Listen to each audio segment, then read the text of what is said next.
The crying stopped at dawn. The baby had been screaming for 3 days straight. Caleb Walker stood in the doorway of his ranch house, arms trembling, eyes bloodshot, staring at the cradle like it held a curse instead of a child. His wife was dead, buried under Montana dirt while their son entered the world wailing. Now that wail never stopped, piercing, relentless, a sound that shredded what little sanity Caleb had left. He'd tried everything, rocking, singing, begging. Nothing worked. The neighbors had stopped visiting. The silence between screams felt heavier than grief itself. Then, at dawn on the 4th day, someone knocked. Yeet it. Before we begin, if you're watching from anywhere in the world, drop a comment with your city name below. I want to see how far this story travels. Hit that like button, settle in, and let me tell you about the night Caleb Walker's life changed forever. The knock came soft at first, barely audible over Noah's cries. Caleb didn't move. He sat slumped in the wooden chair by the cold stove, head in his hands, the weight of exhaustion pressing down on his shoulders like wet wool. 3 days without sleep. 3 days of listening to his son scream himself hoarse while Caleb stood helpless, useless, watching the tiny face turn red with fury or pain or hunger. He didn't know anymore. Nothing he did mattered. The knock came again, louder this time, firmer. Caleb lifted his head. Through the dirt-streaked window, dawn light crept across the prairie in shades of gray and pale gold. The world outside looked peaceful, quiet. Everything his home wasn't. He pushed himself to his feet, joints stiff, muscles aching. His shirt hung open, unwashed. His beard had grown wild. He smelled like sweat and sour milk and failure. When he opened the door, he expected the preacher or maybe old Mrs. Hutchins from the mercantile, come to offer hollow condolences and judge him for the state of his house. Instead, he found Evelyn Moore. She stood on his porch in a faded blue dress, her dark hair pulled back in a simple braid, her hands folded in front of her. She was younger than him by a few years, maybe 30, but her eyes carried the kind of weariness that aged a person from the inside out. Caleb knew her by sight. Everyone in Silver Ridge knew everyone else. She lived alone on the struggling ranch a mile east, the one with the sagging barn and overgrown fields. Her husband had died 2 years back. Pneumonia, they said. She'd buried a child before that. Mrs. Moore, Caleb said, his voice rough as gravel. Mr. Walker. She met his gaze without flinching. I heard the baby crying. Behind him, Noah's wails rose to a fresh crescendo, raw and desperate. Caleb's jaw tightened. He didn't know what to say. What could he say? Yes, my son won't stop screaming. Yes, I'm drowning. Yes, I'm failing him every second of every day. Evelyn didn't wait for an invitation. She stepped past him into the house, her movements calm and deliberate. The interior was a disaster. Dishes piled in the basin, blankets strewn across the floor, the smell of spoiled milk hanging in the air. She took it all in without comment, her attention fixed on the cradle in the corner where Noah thrashed and screamed, his tiny fists punching at nothing. How long has he been like this? She asked. 3 days. Caleb closed the door, leaning against it. 3 nights. I've tried feeding him, changing him, holding him. Nothing works. He just won't stop. Evelyn moved to the cradle and looked down at the baby. Noah's face was crimson, his mouth open in an endless wail, his little body rigid with distress. She didn't reach for him right away. Instead, she studied him, watched the way he moved, the way his legs kicked, the way his head turned. When did you last feed him? She asked. An hour ago, maybe 2. Time's all mixed up. And before that? Caleb tried to think. His mind felt like mud. 4 hours, I think. He wouldn't take much. Evelyn nodded slowly.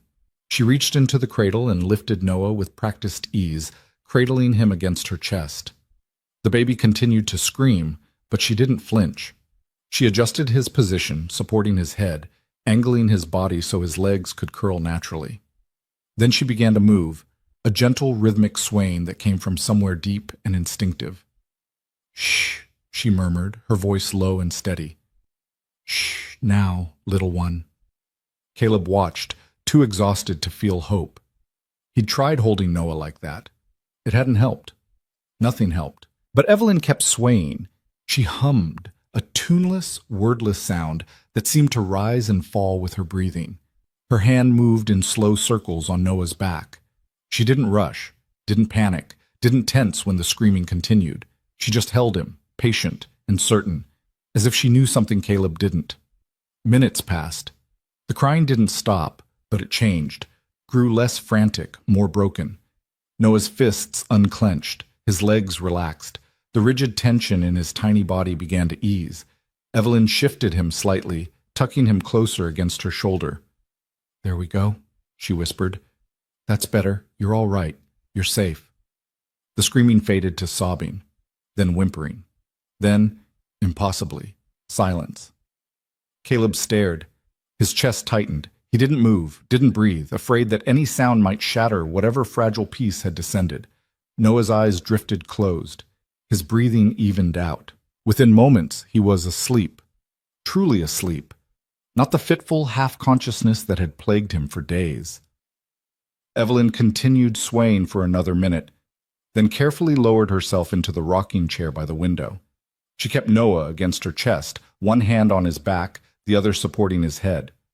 She looked up at Caleb. "He's got colic," she said quietly, "and he's been feeding wrong, taking an air with the milk. That's why he can't settle." Caleb's throat closed. "I didn't know. You couldn't have known." Her voice was firm, but not unkind. First-time fathers rarely do, especially alone.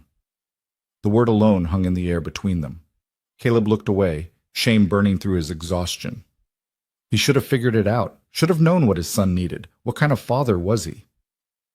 "Sit down, Mr. Walker," Evelyn said, "before you fall down." He obeyed without thinking, sinking into the chair across from her. The silence felt surreal after days of noise. He could hear the wind outside, the creak of the house settling, the soft rhythm of Noah's breathing. Normal sounds, human sounds. "How did you know?" he asked finally. "About the colic." Evelyn's expression didn't change, but something flickered in her eyes, something dark and distant. "I had a daughter once. She had colic too. Screamed for weeks before we figured it out." Had. Past tense. Caleb remembered hearing about it years ago, secondhand gossip in town. The Moores had lost a baby girl. Fever, someone said, no more than a year old.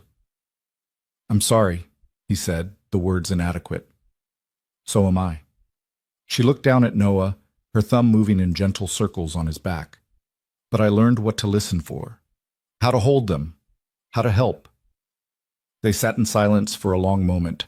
Outside, the sun climbed higher, spilling golden light across the floorboards. Caleb couldn't remember the last time he'd noticed sunlight, the last time anything had felt like more than survival. "You need sleep," Evelyn said. "Real sleep. When did you last lie down?" "I don't know." "Go." She nodded toward the bedroom. "I'll stay with him." Caleb hesitated. Every instinct screamed against leaving his son with a near stranger, but his body was betraying him, eyelids drooping, thoughts scattering, and Evelyn had done in 10 minutes what he couldn't do in 3 days. "I can't ask you to—" "You didn't ask. I'm offering." She met his gaze steadily. "Go sleep, Mr. Walker. I'll wake you if he needs you." There was something in her voice, a quiet authority born of grief survived and lessons learned the hard way. Caleb found himself nodding. He stood, swaying slightly, and made his way to the bedroom. The bed still smelled like Rachel, like lavender and sunshine. He collapsed onto it fully clothed and was asleep before his head settled into the pillow. When he woke, the light had changed. No longer morning gold, but afternoon amber. He sat up too fast, heart hammering, and stumbled out of the bedroom expecting chaos. Instead, he found order. The dishes had been washed and stacked, the blankets folded, the windows open to let in fresh air. Evelyn sat in the rocking chair, still holding Noah, who slept peacefully against her chest. She'd covered herself with a quilt and looked perfectly content, her head resting against the chair back, eyes half closed. She glanced up when Caleb appeared. He woke once, ate, went back down. Caleb ran a hand through his hair. "How long was I out?" 5 hours. 5 hours. He couldn't remember the last time he'd slept that long. Guilt flickered through him. He should have been awake, should have been caring for his son, but it was drowned out by something else. Relief, gratitude, a fragile, unfamiliar hope that maybe, just maybe, he wasn't completely lost. "Thank you," he said. The words felt too small for what she'd given him. Evelyn stood carefully, cradling Noah. "I should head back. My chickens need feeding." "Wait," Caleb stepped forward.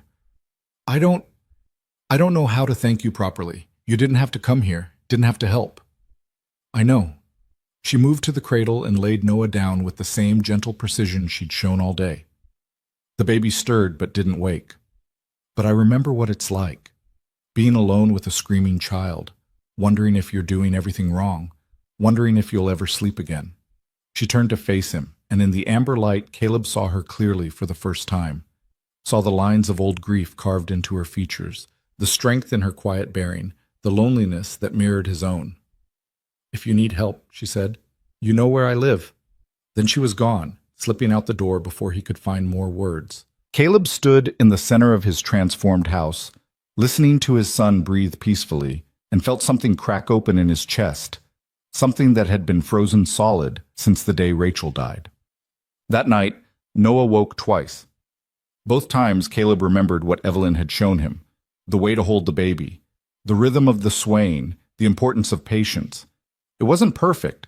Noah still fussed and cried, but it was different now. Manageable. Human.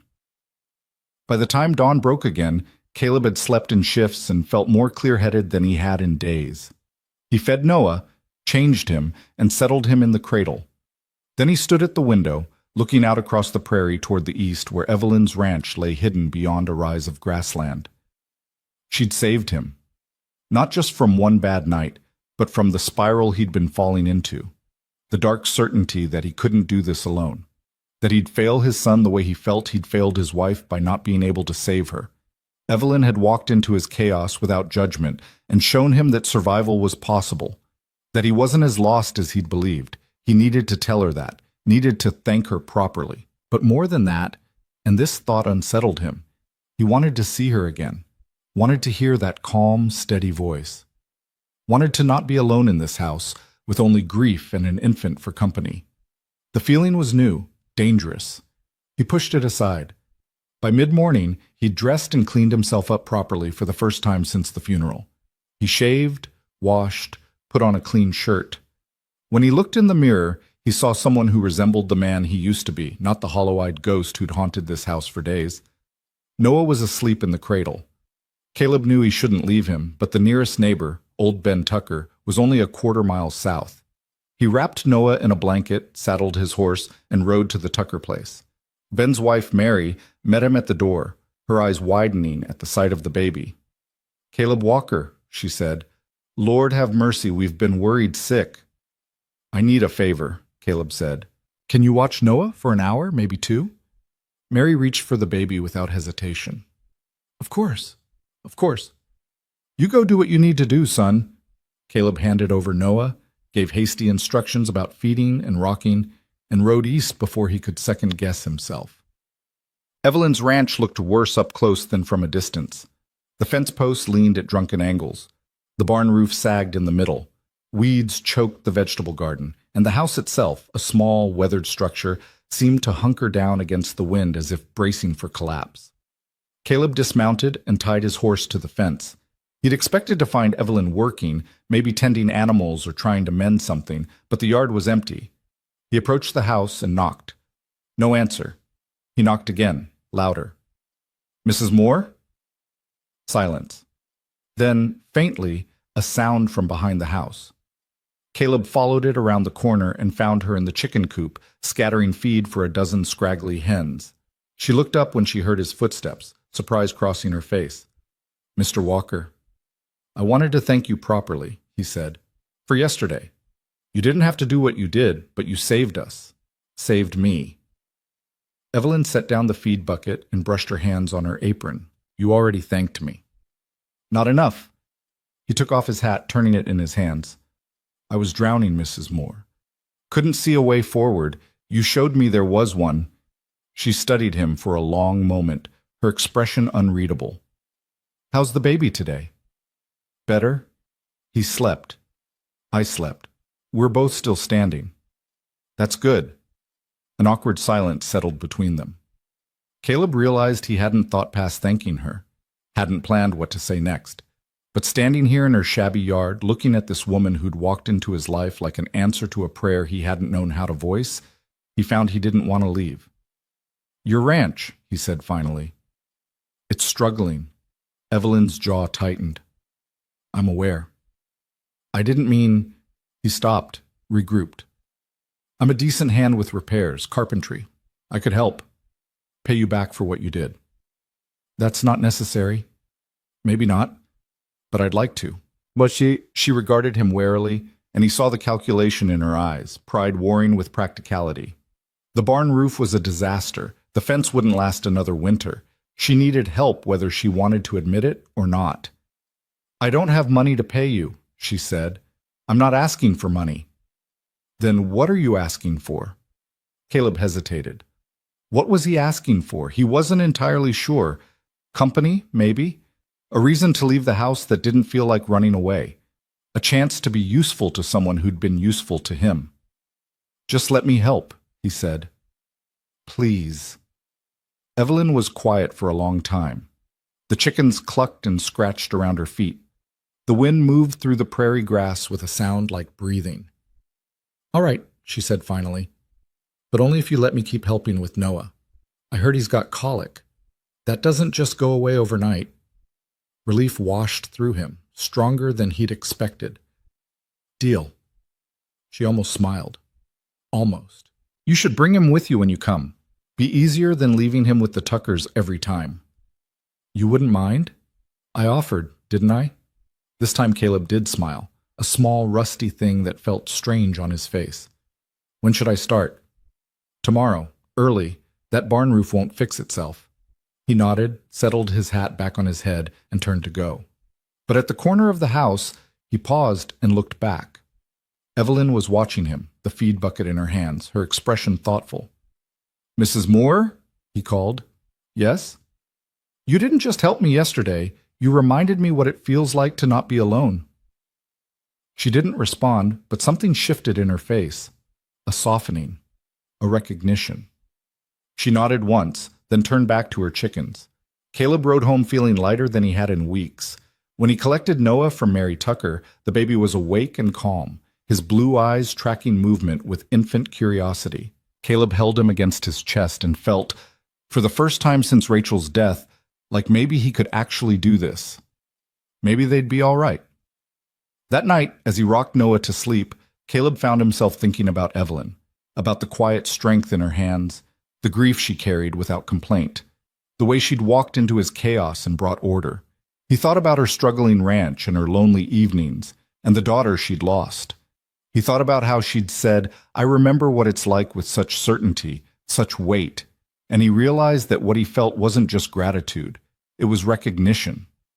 She understood his pain because she'd lived it. She knew what it meant to lose everything and keep standing anyway. Tomorrow, he'd go to her ranch. He'd fix her barn and mend her fences and try to repay a debt he suspected could never be fully settled.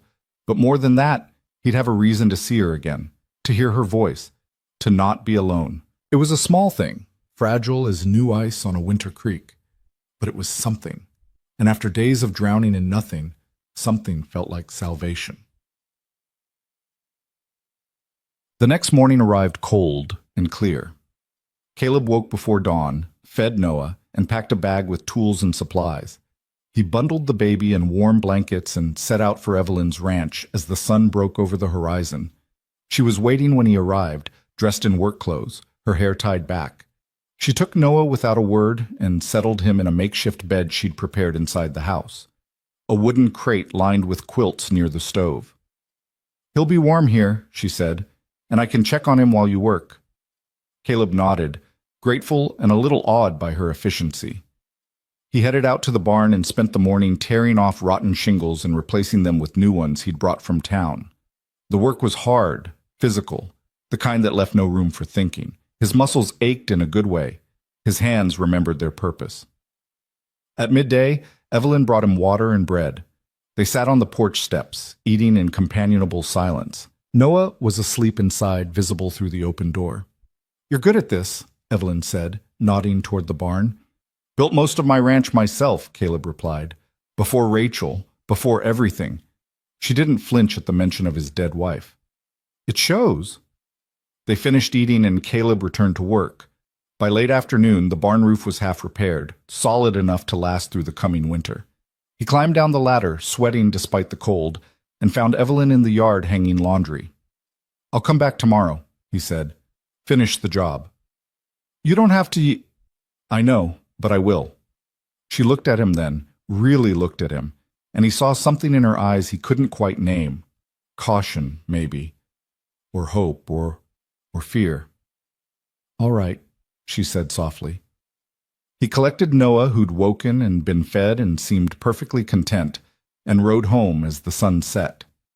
That night, as he settled into bed, Caleb realized he was looking forward to tomorrow, looking forward to seeing Evelyn, looking forward to the work and the company and the quiet understanding that passed between them without words.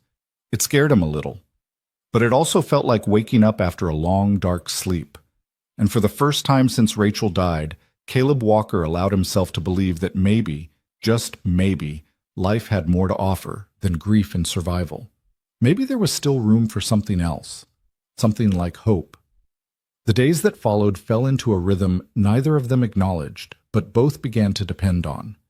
Caleb would arrive at Evelyn's ranch each morning with Noah bundled against his chest, and she'd take the baby without ceremony while he set to work. The barn roof was finished by the end of the first week. Then came the fences, which he rebuilt post by post, digging new holes in the frozen ground until his hands blistered and bled. Evelyn never asked him to do any of it, never thanked him more than once. But she'd appear at midday with food and water, and in the evenings before he left, she'd show him how Noah had spent the day, how he'd smiled for the first time, how he'd gripped her finger, how he'd watched dust motes dance in the sunlight streaming through the window. These small reports became the best part of Caleb's day. Not just because they were about his son, but because of the way Evelyn's face softened when she spoke about him. The guardedness that usually marked her expression would slip, and for those brief moments, he'd glimpse the woman she might have been before loss carved her down to essentials. By the second week, the work had expanded beyond repairs. Caleb started arriving earlier, staying later. He cleared the overgrown garden, mended the chicken coop, fixed the pump that had been drawing water in rusty spurts. Evelyn protested at first. This was too much, she said. He'd already done more than enough. But Caleb kept showing up, and eventually she stopped arguing. What she didn't stop doing was helping with Noah. Every evening when Caleb came inside to collect his son, he'd find the baby fed and changed and content, and Evelyn would walk him through everything she'd learned that day about the colic, how certain positions helped more than others, how timing the feedings mattered, how sometimes the crying wasn't about pain at all, but loneliness, and the only cure was presence. "He just needs to know someone's there," she told Caleb one evening as they stood together by the makeshift crib she'd set up. "Babies are like that. They can't understand words yet, but they understand being held, being seen." Caleb watched her smooth the blanket over Noah's sleeping form with careful, practiced hands. "You're good with him. Natural." Something flickered across her face, pleasure mixed with pain. "I had practice once." He knew she meant her daughter, the one she'd lost. He wanted to ask about her, wanted to know what had happened, but the walls around Evelyn were high, and he didn't have the right to scale them. Not yet. Maybe not ever. Instead, he said, "Noah's lucky you're here." "So are you," she replied quietly, then seemed to catch herself. "I mean, you're doing well with him, better than you think." "Only because you taught me?" She didn't answer that, just picked up the empty bottle and carried it to the basin. Caleb stood there a moment longer, watching her move through the small house with efficient grace, and felt that dangerous warmth spread through his chest again. The one that had nothing to do with gratitude and everything to do with the way lamplight caught in her hair, the quiet strength in her shoulders, the fact that she was the only person in weeks who'd made him feel like he might survive this after all. He collected Noah and rode home through the gathering dark, troubled by thoughts he had no business thinking. 3 weeks into their arrangement, the first snow came. Caleb woke to find the world transformed, white and silent and still. He dressed quickly, bundled Noah against the cold, and made his way to Evelyn's ranch, expecting to find her snowed in, maybe needing help. Instead, she met him at the door, already dressed for the weather, a shawl wrapped around her shoulders. "Road's going to be bad soon," she said, taking Noah. "You shouldn't have come. I wanted to check on you. I'm fine. I've survived worse winters than this." But there was something different in her voice, a strain he hadn't heard before. Caleb followed her inside and saw immediately what was wrong. The stove was barely warm. The woodpile beside it was nearly empty. "Where's the rest of your firewood?" he asked. Evelyn didn't look at him. "That's all there is." "For the whole winter?" "I'll manage." Caleb bit back a curse. She wouldn't manage. Not with wood this scarce and winter just starting. "I'll bring you some. I've got plenty stocked." "No." The word came sharp and definite. "You've done enough, Mr. Walker. More than enough. I won't take charity." "It's not charity. It's what?" She turned on him, eyes blazing. "Neighborly kindness? Payment for watching your son? We both know you've already paid that debt 10 times over. I won't be anyone's burden." The pride in her voice was brittle as ice and just as easy to shatter.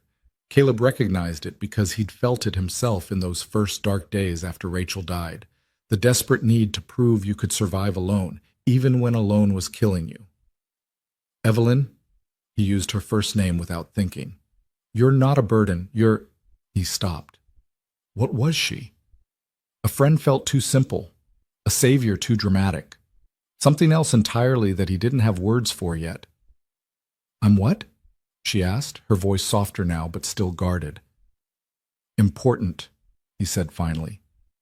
"To me, to Noah. Let me help you the way you helped us." She held his gaze for a long moment, and he saw the war playing out behind her eyes, pride against practicality, independence against need. Finally, she looked away. "Just enough to get through winter," she said. "No more." "All right." But they both knew he was lying. He'd already decided to bring her enough wood to last 2 winters if necessary. Would do it quietly, stack it while she wasn't looking, let her believe it was just enough when it was everything he could give. That afternoon, Caleb left Noah with Evelyn and rode back to his ranch to load his wagon with firewood. The work was hard in the snow, but he welcomed it. Welcomed the cold and the exertion and the way it kept him from thinking too much about the fact that he'd called her important and meant it in ways that scared him. He delivered 3 wagon loads over the next 2 days. Evelyn protested each time, but her protest grew weaker as the woodpile grew taller. By the 3rd delivery, she just stood on the porch watching him work, her arms wrapped around herself against the cold. "Why are you doing this?" she asked when he finished stacking the last load. Caleb wiped snow from his face and met her eyes. "Because you matter." The simplicity of it seemed to catch her off guard. She opened her mouth, closed it, then turned and went inside without a word. But later, when he came to collect Noah, she'd made him dinner, venison stew and fresh bread, more food than he'd seen in one place since Rachel died. They ate together at her small table while Noah slept nearby, and for the first time since he'd started coming here, the silence between them didn't feel heavy. It felt almost comfortable. "This is good," Caleb said, gesturing to the stew. "It's nothing special." "It is to me." Evelyn's cheeks colored slightly. "You're easy to please." "No, I'm just not used to someone taking care of me anymore." The words hung in the air, more honest than he'd intended. Evelyn's expression shifted, softened and saddened at once. "I know what that's like," she said quietly, "being the one who takes care of everyone else. Then suddenly, there's no one left to take care of, or to take care of you." "How long has it been?" Caleb asked. "Since your husband passed?" 2 years this February." She traced the rim of her bowl with one finger. "Feels longer sometimes. Feels like yesterday, others." "And your daughter?" Evelyn's hand stilled.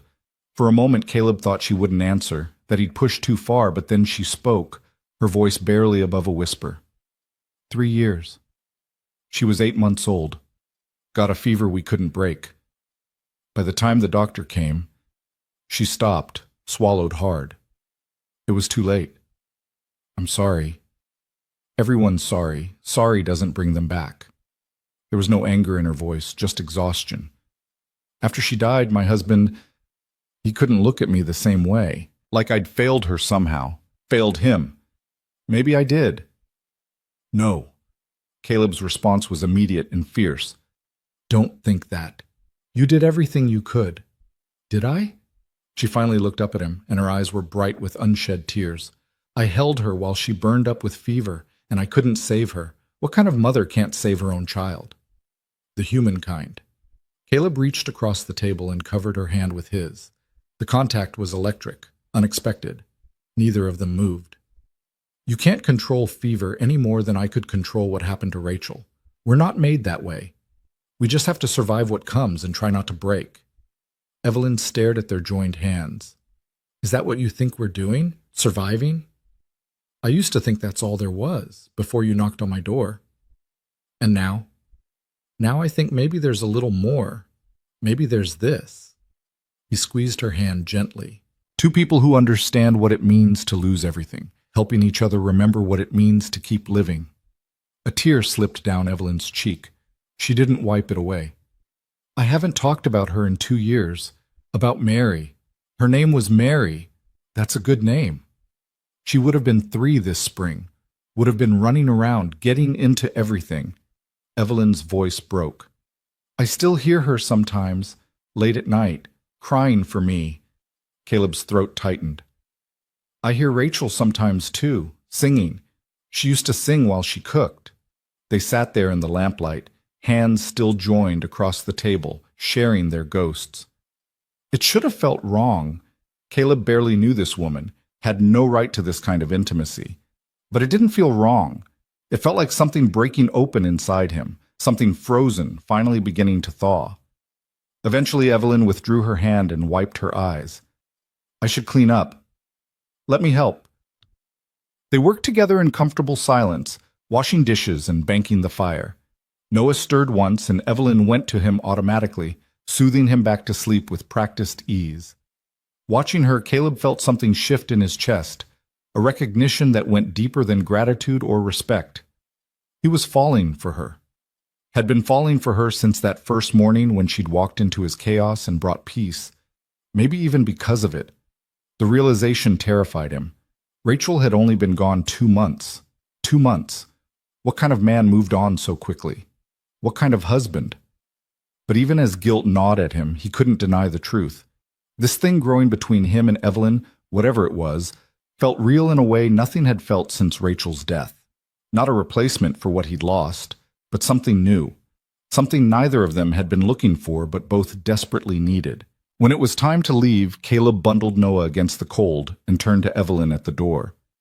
Thank you, he said. For dinner. For everything. You've thanked me enough, Caleb. She'd started using his first name somewhere during dinner, and hearing it in her voice made his heart stutter. We're even now, more than even. I don't think we'll ever be even. She smiled faintly. Then I suppose you'll have to keep coming back. Is that what you want? The question was too direct, too loaded. Evelyn's smile faded, and for a moment he thought she'd retreat behind her walls again. But she didn't. Yes, she said simply. I want you to keep coming back. It wasn't a declaration of anything, wasn't even close to what Caleb felt building inside him. But it was enough. It was permission to keep existing in this strange, fragile space they'd created. Neither quite friendship nor quite something more, but precious nonetheless. He rode home through the snow with those words warming him more than any fire could. The weather turned bitter after that. For nearly a week, Caleb couldn't make it to Evelyn's ranch. The snow was too deep, the wind too cruel. He spent those days trapped inside with Noah, and the isolation felt crushing after weeks of companionship. He found himself watching the window obsessively, checking to see if the storm had broken.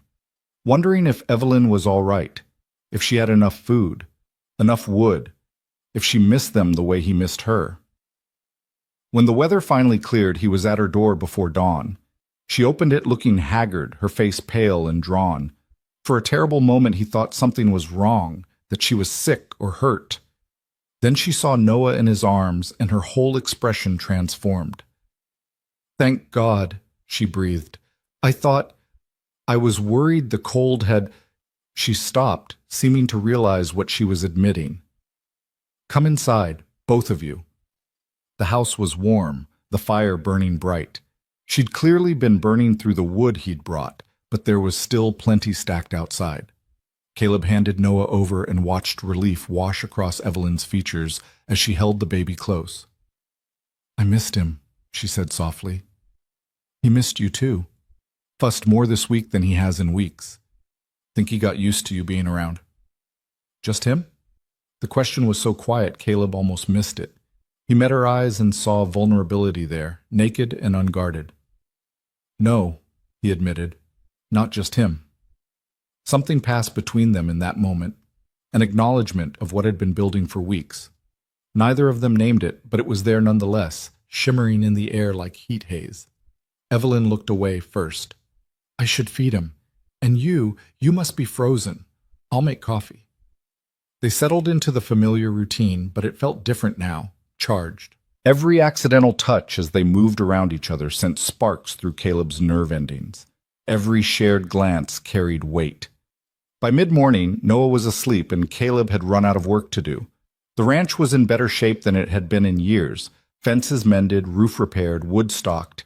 Even the garden cleared and ready for spring planting. There was nothing left that urgently needed fixing, which meant there was no reason for him to keep coming here every day. No excuse except the truth. He wanted to, needed to. Couldn't imagine going back to the isolation of his own ranch, to days without Evelyn's quiet presence and capable hands and understanding eyes. I should probably head back, he said, not moving from where he sat at her table. Probably, Evelyn agreed, not looking up from the mending in her lap. Neither of them moved. Finally, Caleb spoke. Evelyn, He stopped, searching for words.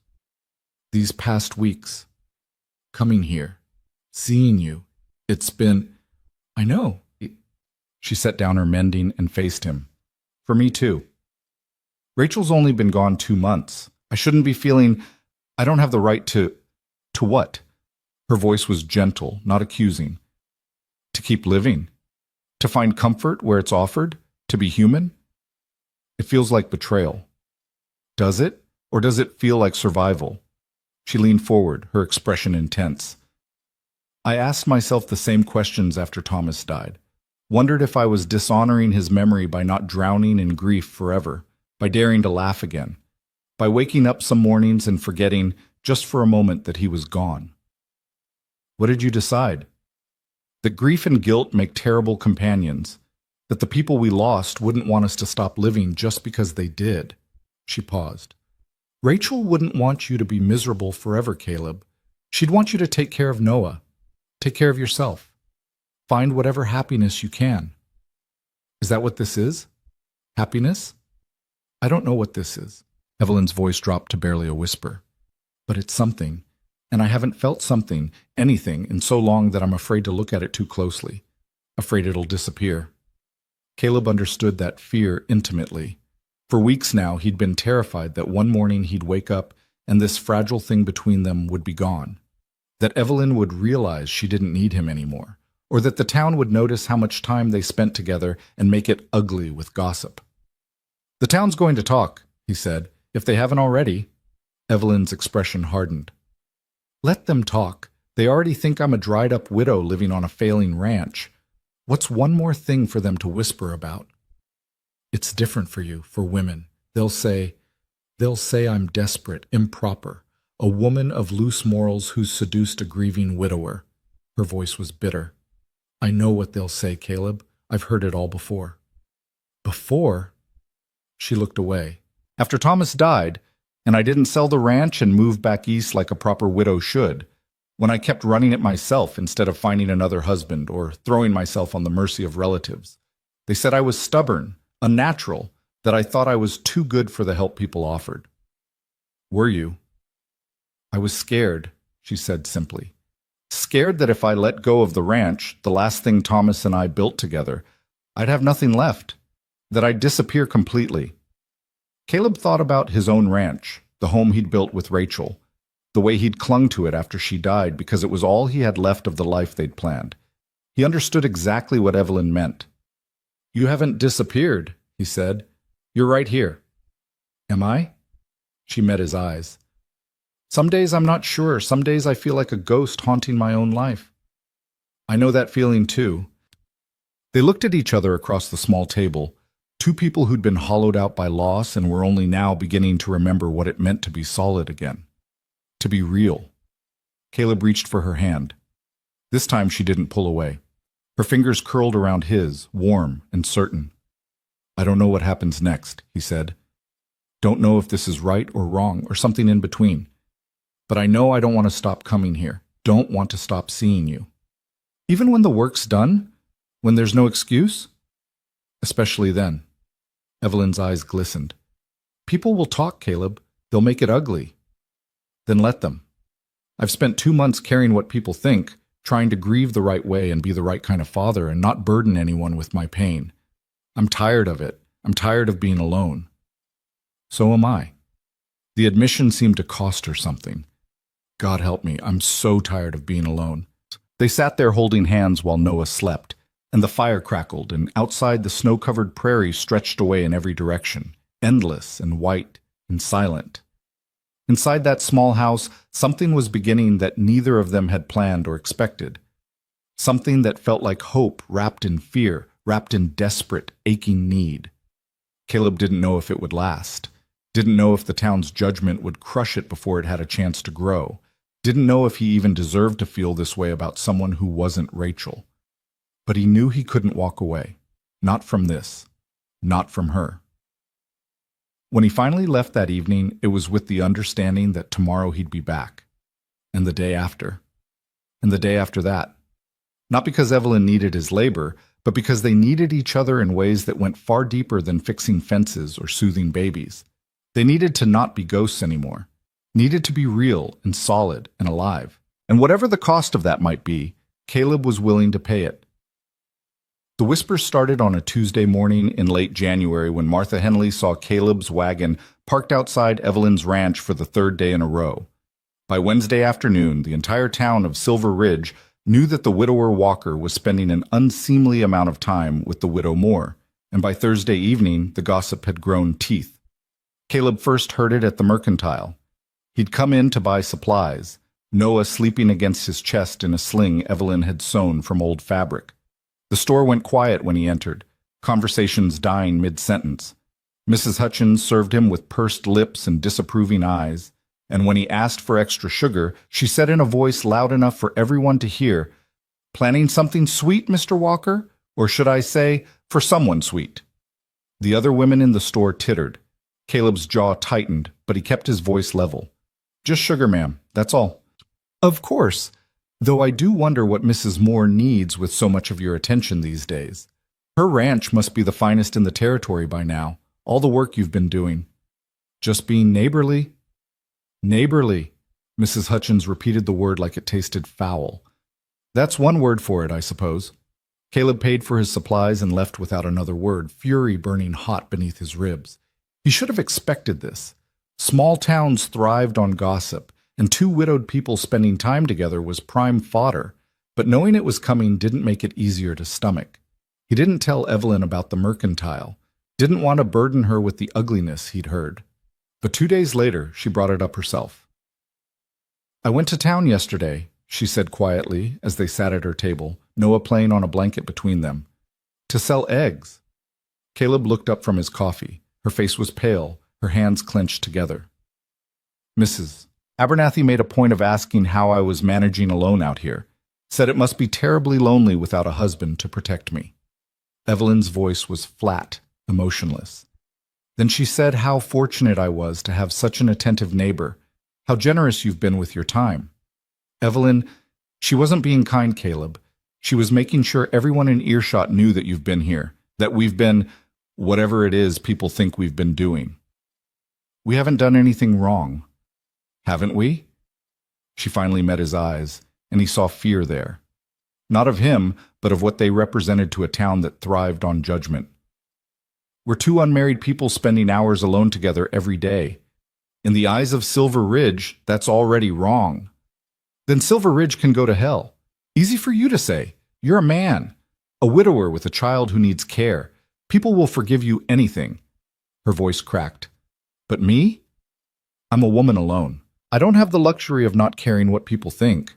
Caleb wanted to argue, wanted to tell her she was wrong, but he couldn't, because she wasn't. The double standard was real and cruel, and there was nothing he could say to make it disappear. What do you want me to do? He asked instead. Do you want me to stop coming? The question hung between them like a blade. Evelyn stared at her hands, silent for so long that Caleb's heart began to sink. Then, barely above a whisper, she said, No, I don't want you to stop coming. That's the problem. Relief and dread tangled together in Caleb's chest. Then we keep going. Let them talk. It's not that simple. Why not? Because talk turns into action, Caleb. I've seen it before.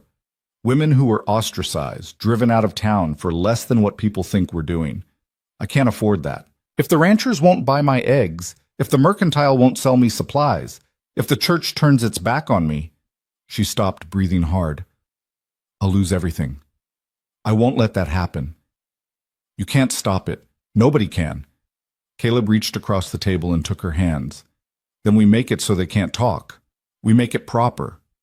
Evelyn's eyes widened. What are you saying? He wasn't entirely sure himself. The words were coming from somewhere deep and instinctive, a part of him that had been forming this thought for weeks without admitting it. I'm saying that if they're going to assume the worst, maybe we should give them the best instead. Caleb, marry me. The words dropped into the silence like stones into still water. Evelyn jerked her hands back as if burned. You can't be serious. I'm completely serious. And he was, Caleb realized. The moment he'd said it, something had crystallized in his mind. We're good together, Evelyn. We help each other, understand each other. Noah needs a mother, and you need... What? A husband to make me respectable again? Her voice was sharp with hurt. Is that what you think I need? That's not what I meant. Then what did you mean? Because it sounds like you're offering me a marriage of convenience to save my reputation. No, I'm offering you a marriage because I... He stopped, the truth lodged in his throat. Because I love you. Because you've become the most important person in my life. Because I can't imagine days without you in them. But he couldn't say those words. Not yet. Not when Rachel had only been gone 3 months and Evelyn was looking at him like he'd slapped her. Because you what? Evelyn demanded. Because you feel guilty. Because you think you owe me something? Because I care about you. Care. She laughed, a broken sound. You care about your horse, Caleb. You care about fixing fences. That's not enough reason to marry someone. What if it is for me? Then you're a fool.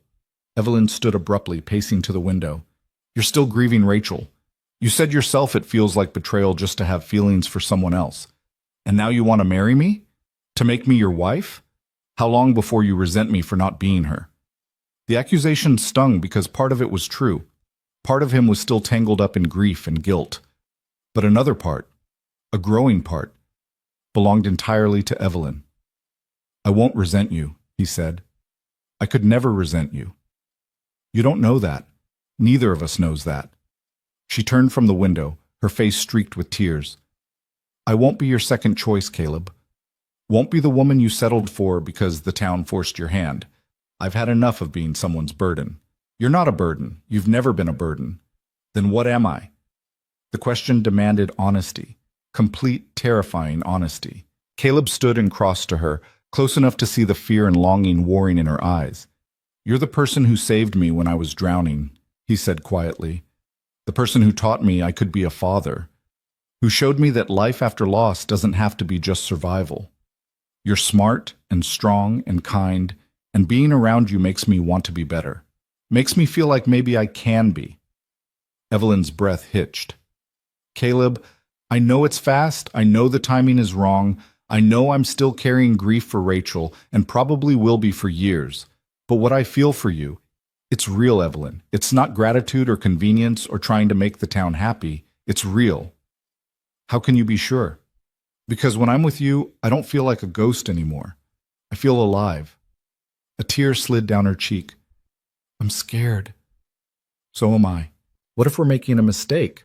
What if this thing between us is just two lonely people clinging to each other in the dark? What if it's not? Caleb cupped her face gently. What if it's exactly what we both need? Evelyn closed her eyes. For a long moment she just stood there, trembling slightly, and Caleb waited with his heart hammering against his ribs. Then, so quietly he almost missed it, she said, I need time. To think. Take all the time you need. Even if that means you should stay away for a while? Let things settle?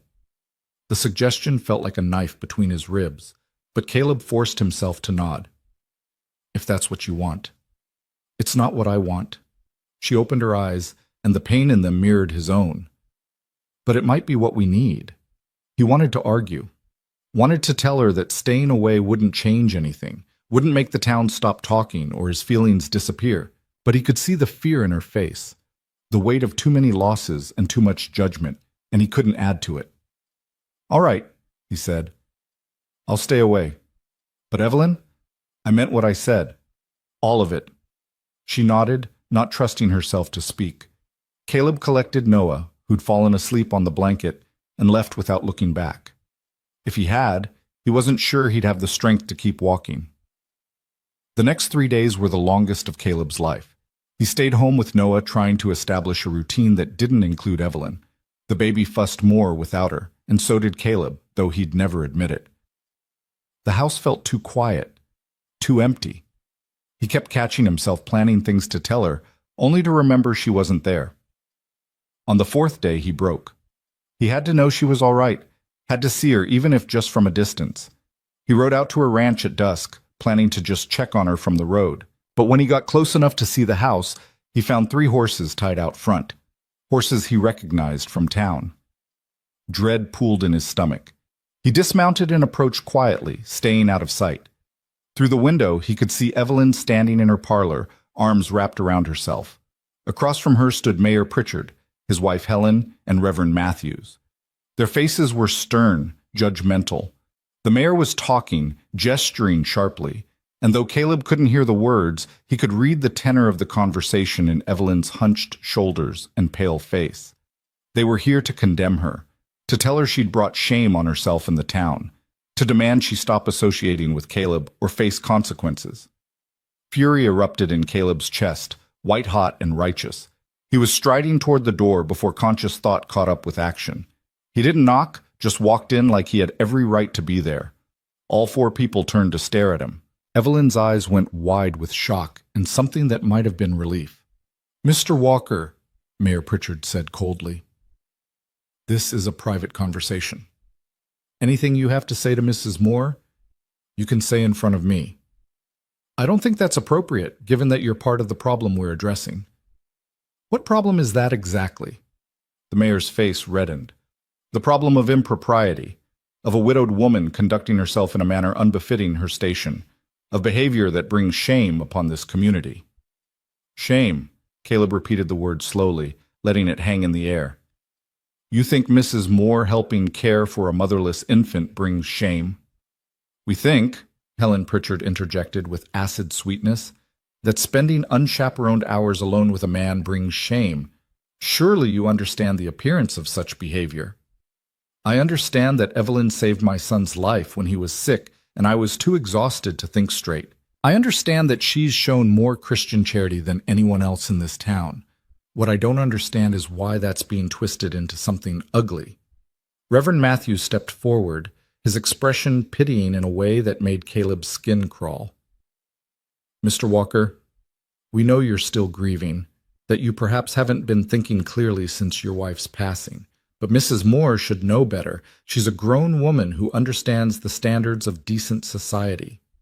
Decent society, Caleb said, his voice dangerously quiet, didn't show up when my son was screaming himself sick. Decent society didn't offer help or comfort or anything except judgment. Evelyn did. So if you've got a problem with her, you've got a problem with me. This is exactly the kind of defensiveness that confirms our concerns, the mayor said. You're too emotionally involved to see reason, Mr. Walker.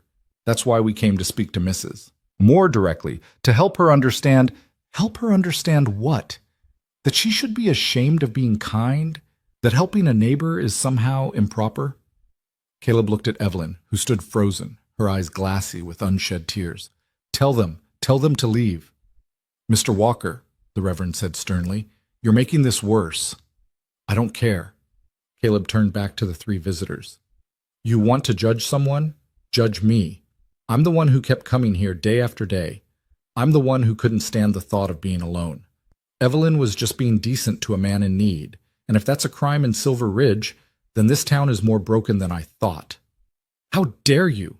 Helen Pritchard hissed. We're trying to protect Mrs. Moore's reputation. By destroying it yourselves, by showing up here to accuse her of impropriety, you think that helps? Caleb laughed bitterly. The only thing you're protecting is your own sense of righteousness. Makes you feel good, doesn't it? Getting to look down on someone else's pain? The room went deathly silent. Mayor Pritchard's face had gone from red to purple. That's quite enough, Mr. Walker. I think you should leave. I'm not going anywhere. This is Evelyn's home, not yours. If anyone's leaving, it should be you. Caleb. Evelyn's voice was small, strained. Please. He looked at her and saw the plea in her eyes, not for him to leave, but to stop, to not make this worse than it already was. But how could it get worse? They'd already condemned her, already made up their minds. Fine, Caleb said. But I'm saying this first, and I want all of you to hear it. He took a breath, gathering his courage. Evelyn Moore is the finest woman I've ever known. She's kind and strong and good, and she deserves better than this town's judgment. I asked her to marry me 4 days ago, and I'm asking her again now, in front of all of you, not to save her reputation or satisfy your sense of propriety, but because I love her, because I want to spend the rest of my life with her, because she makes me and my son happier than we've been since the day Rachel died. The silence that followed was absolute. Evelyn stared at him, tears streaming down her face. The three visitors looked between them with expressions ranging from shock to outrage. Well, Mayor Pritchard said finally, I suppose that settles the matter of impropriety, at least. Does it? Caleb asked. Or are you going to find some other reason to condemn her? If Mrs. Moore accepts your proposal and you marry quickly, in the church, with proper witnesses, then yes. It settles the matter. The mayor straightened his coat. Though I must say, Mr. Walker, your timing is highly suspect. Your wife has been gone barely 3 months. Rachel is dead. The words came out harsh, final. She's gone and she's not coming back, and I don't need your permission or approval to move forward with my life. If Evelyn will have me, we'll marry. And if this town has a problem with that, then we'll leave and find somewhere that doesn't. He meant it, every word. He'd sell his ranch, pack up Noah, and start over somewhere else if it meant protecting Evelyn from this kind of cruelty. Helen Pritchard sniffed disdainfully. How romantic, though one wonders what kind of marriage begins under such scandalous circumstances. The kind that's built on respect and understanding instead of judgment and fear, Caleb shot back. The kind where two people choose each other knowing exactly what they're getting into. Reverend Matthews cleared his throat. Mrs. Moore, you've been very quiet. Do you accept Mr. Walker's proposal? All eyes turned to Evelyn. She stood very still, her face pale, hands trembling. Caleb's heart hammered. He'd laid everything bare, declared his love in front of the exact people she'd been afraid of. If she said no now, it would destroy him. But he'd meant what he said. He loved her, and if she needed more time, if she couldn't say yes under this kind of pressure, he'd wait, however long it took. Evelyn's voice broke. She cleared her throat and tried again. I need to speak with Mr. Walker, alone. The mayor frowned. Mrs. Moore, surely you can give us an answer. Alone, she repeated, firmer this time. Please leave. For a moment it seemed like they might argue. Then the mayor nodded curtly. Very well, we'll expect to hear your decision within the week. And Mrs. Moore, choose wisely. The entire town will be watching. They filed out, Helen Pritchard pausing at the door to deliver one final poisonous look before disappearing into the twilight. The door closed behind them, leaving Caleb and Evelyn alone in the lamplight. You shouldn't have done that, Evelyn said finally. Done what? Defended you? Told the truth? Told them you love me. She wrapped her arms around herself. You didn't have to do that. Didn't have to put yourself in their crosshairs. Yes, I did. Caleb crossed to her but didn't touch her, giving her space. Because it's true. Because I'm tired of hiding it, tired of being afraid. Are you? Or are you just angry enough to be reckless? Maybe both. Does it matter? Yes. She finally looked at him, really looked at him. Because anger fades, Caleb, and when it does, you'll be left with whatever choice you made while feeling it. I won't let you propose to me out of spite or rebellion or some misguided need to protect me. That's not why I'm proposing. Isn't it? You said yourself you asked me 4 days ago. I told you I needed time to think, and you agreed to stay away. Now here you are, bursting in and declaring your love in front of the people who came to shame me. Tell me that wasn't at least partly about proving a point. She was right, and Caleb knew it. Part of his outburst had been pure rage at seeing her cornered and judged. But that didn't make his feelings less real. Maybe it was about proving a point, he admitted. But the point I was proving is that I love you, that I'm not ashamed of that, and I won't let them make you ashamed of it either. Love. Evelyn's laugh was shaky. You keep saying that word like you're certain, like you know what it means when you're still grieving your wife. I can grieve Rachel and love you. They're not mutually exclusive. Aren't they? How do I know I'm not just a replacement, a convenient solution to your loneliness? Because you're nothing like Rachel. The words came out sharper than Caleb intended, but he pressed on. Rachel was sweet and gentle and saw the best in everyone. You're sharp and guarded and see people exactly as they are. Rachel loved hosting gatherings and being social. You'd rather be alone with your chickens, Rachel sang while she worked. You work in silence. He stepped closer. I loved Rachel for who she was, and I love you for who you are. Different women, different loves, but both real. Evelyn's composure cracked. Tears spilled down her cheeks, and she didn't wipe them away. I'm so scared, Caleb. Scared of losing you, scared of not being enough, scared that if I say yes, we'll wake up one day and realize we made a terrible mistake. We might. He reached for her hands, and this time she let him take them. We might marry and discover we drive each other crazy, might fight and struggle and wonder what we were thinking, but we might also be happy. Might build something good together, might give Noah and ourselves a real family. Isn't that worth the risk? I don't know if I'm brave enough. You're the bravest person I know. You survived losing everything and kept going. You helped a stranger when no one else would. You're still standing here after the town tried to break you. He squeezed her hands. If you can survive all that, you can survive taking a chance on me. Evelyn searched his face for a long moment, and Caleb let her look. Let her see everything. The grief he still carried, the love he was offering, the fear and hope tangled together in his chest.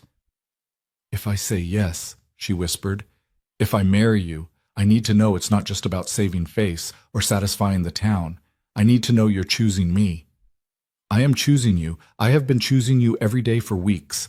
That's why I kept coming back, Evelyn. Not for the work or even just for Noah. For you. She closed her eyes, trembling. Then, barely audible, she said, yes. Caleb's heart stopped. Yes?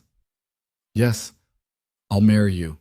She opened her eyes and they were bright with tears, but also something else. Something that looked like hope. I'm terrified and probably making the biggest mistake of my life, but yes. He pulled her into his arms and she came willingly, burying her face against his chest. They stood there in the lamplight, holding each other while the weight of what they'd just promised settled around them. Outside, Silver Ridge continued its judgment. But inside that small ranch house, two broken people had decided to take a chance on being whole together. And for now, that was enough. They married 5 days later in the small church at the edge of Silver Ridge, with half the town watching through narrowed eyes and the other half pretending not to watch at all. Evelyn wore a simple gray dress, the same one she'd worn to Thomas's funeral, because she owned nothing else appropriate and refused to let Caleb buy her something new. Pride, he'd learned, ran deep in her, a spine of steel that kept her upright even when the weight of judgment tried to bend her low. Reverend Matthews performed the ceremony with all the warmth of a man reading a death sentence. His words were correct but cold. each syllable a small condemnation. When he pronounced them man and wife, there was no joy in it, only duty discharged. Caleb kissed Evelyn's cheek, not her lips, not in front of these people who were already imagining worse, and felt her tremble against him. The reception that followed was a farce. A handful of people came to the small gathering at Caleb's ranch, but their congratulations rang hollow. Mrs. Hutchins brought a pie and a lecture about the sanctity of marriage. The Pritchards stayed long enough to be seen, then left with thin smiles and thinner patience. Even Ben and Mary Tucker, who'd been kind throughout, seemed uncertain how to navigate the strange circumstances of this union. Only when the last guest departed and the door closed behind them did Evelyn finally exhale. She stood in the center of the parlor, her parlor now, though it didn't feel like hers yet, and looked around with eyes that saw too much and understood too well what she'd walked into. "That was awful," she said quietly. Caleb wanted to argue, wanted to tell her it hadn't been that bad, but he couldn't lie to her. Not now, not ever. "Yes, it was. They hate me. They don't know you. They don't want to know me. I'm the woman who trapped the grieving widower." She laughed, bitter and broken. "That's what Helen Pritchard told me when you weren't looking. Said I should be ashamed, using a baby to snare a husband." Rage flooded through Caleb so fast and fierce that his vision blurred. "She said that to you today? It doesn't matter. The hell it doesn't." He started toward the door, fully intending to ride to the Pritchard house and tell them exactly what he thought of their Christian charity. But Evelyn caught his arm. "Don't. Please. It'll only make things worse." "Worse than them insulting you at our wedding?" "Yes." Her grip tightened. "Because if you go over there angry, they'll say I've already got you under my thumb. They'll say I'm manipulating you, turning you against decent people. They'll use it as proof that marrying me was a mistake." "I don't care what they say." "I do." The admission cost her something. "I have to live in this town, Caleb. So do you. So does Noah. We can't afford to be pariahs." He wanted to argue that they could leave, start over somewhere else, but looking at Evelyn's face, pale and drawn and trying so hard to be strong, he realized that running wouldn't solve anything. She'd already lost one home, one life. He couldn't ask her to lose another. "All right," he said, forcing his anger down. "But if Helen Pritchard or anyone else speaks to you like that again, I'm not staying quiet." "I'm not asking you to stay quiet, just to be smart about when and how you fight." She released his arm and turned away, wrapping her own arms around herself. "I knew this would be hard. Knew people would judge. I just didn't expect it to hurt so much." Caleb moved behind her, wanting to hold her, but uncertain if she'd welcome it. They were married now, but that didn't erase the strangeness between them. Didn't magically transform weeks of careful friendship into comfortable intimacy. "I'm sorry," he said. "Sorry that loving me comes with this kind of cost. Don't apologize for that. Never for that." She turned to face him, and despite the tears tracking down her cheeks, there was steel in her voice. "I made my choice. I knew what I was walking into. I just need time to build my armor back up." "You shouldn't have to wear armor in your own home." "Maybe not, but I will everywhere else." She wiped her eyes roughly. "I should check on Noah. He's been too quiet." She brushed past him toward the bedroom where Noah slept in his cradle. Caleb stood alone in the parlor, surrounded by the remnants of a joyless celebration, and felt the weight of what they'd done settle over him like a shroud. They'd married to silence gossip, to protect Evelyn's reputation, to give Noah a mother. All good reasons, practical reasons. But standing here now, Caleb couldn't shake the feeling that they'd made a terrible mistake. Not in caring for each other. That was real. He was certain of it. But in believing that marriage would solve their problems instead of creating new ones. The first week of their marriage was an exercise in awkwardness. Evelyn moved her few belongings into Caleb's ranch and set about trying to make it feel like home. She rearranged the kitchen, reorganized the pantry, hung curtains she'd sewn herself. Caleb watched her work with a mixture of gratitude and guilt. She was trying so hard to fit into a space that still held Rachel's ghost in every corner. "You can change things," he told her one evening as she stood staring at Rachel's good china in the cupboard. "Move whatever you want. Get rid of whatever doesn't work. It's not my place to get rid of your wife's things. You're my wife now." The words hung between them, technically true, but emotionally complicated. Evelyn's hands clenched into fists. "I'm your wife on paper," she said carefully, "but I'm not her replacement. I don't want to erase her from this house." "I'm not asking you to erase her, just to make room for yourself." "There is no room." The words came out sharper than she probably intended. "Everywhere I look, I see her. Her dishes, her curtains, her furniture, even the way you arrange the kindling by the stove. I'd bet anything that's how she liked it." Caleb opened his mouth to deny it, then stopped. Because Evelyn was right. He did still arrange things the way Rachel had preferred, still avoided changing anything that might feel like betrayal. "I don't know how to do this," he admitted, "how to honor what I had with her while building something new with you." "Neither do I." Evelyn turned from the cupboard, her expression weary. "But we have to figure it out, Caleb, because living like ghosts in a shrine to your dead wife isn't going to work. Not for me, and not for Noah." She was right, and he knew it. But knowing didn't make it easier. That night, Caleb gave Evelyn the bedroom and made himself a bed on the parlor floor. She protested, said it was his house, his room, that she'd take the floor. But he insisted. They were married, yes, but not in the way that gave him the right to share her bed. Not yet. Maybe not ever, if the careful distance between them was any indication. He lay awake listening to the house settle and thinking about the mess they'd made. Two broken people trying to build something whole, but neither of them knew the blueprint. Neither of them had figured out how to stop protecting old wounds long enough to risk new ones. The second week brought new challenges.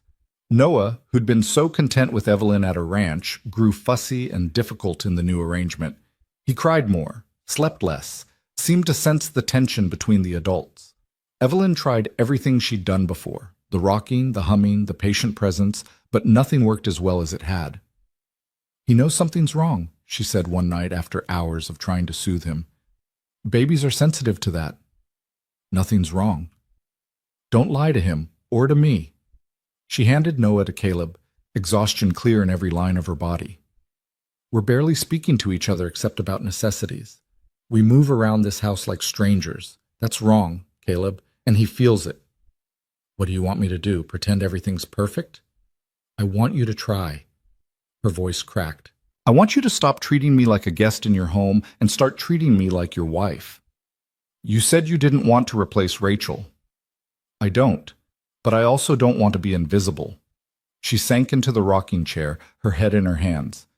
"I gave up my home, my independence, my reputation to marry you. The least you can do is acknowledge that I exist."